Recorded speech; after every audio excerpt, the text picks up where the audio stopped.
جنگ احد تمام شد، کسی مثل حمزه سید الشهدا تو این جنگ به شهادت رسید، پیغمبر مجروح شد، امیرالمومنین مجروح شد، تعداد زیادی شهید شدن، خسته و فرسوده و زخمی شده و اینا برگشتن مدینه.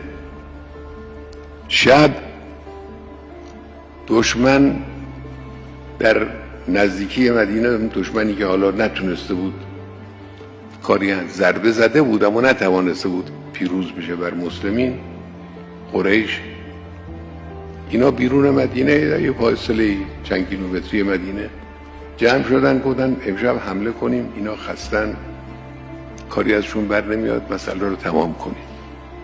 عواملشون آمدن داخل مدینه، شروع کردن هراس افکنی. الذین قال لهم الناس ان الناس قد جمعوا لكم فاخشوهم. آمدن گفتن خبر دارید، اطلاع دارید، اینا جمع شدن، لشکر فراهم آوردن، میخوان پدر شما رو در بیارن، امشب میریزن. چه میکنن؟ هراس افکنی. اینایی که مخاطب این هراس افکنی بودن قالو حسبنا الله و نعم الوکیل. نه خیر، ما نمیترسیم، خدا با ماست،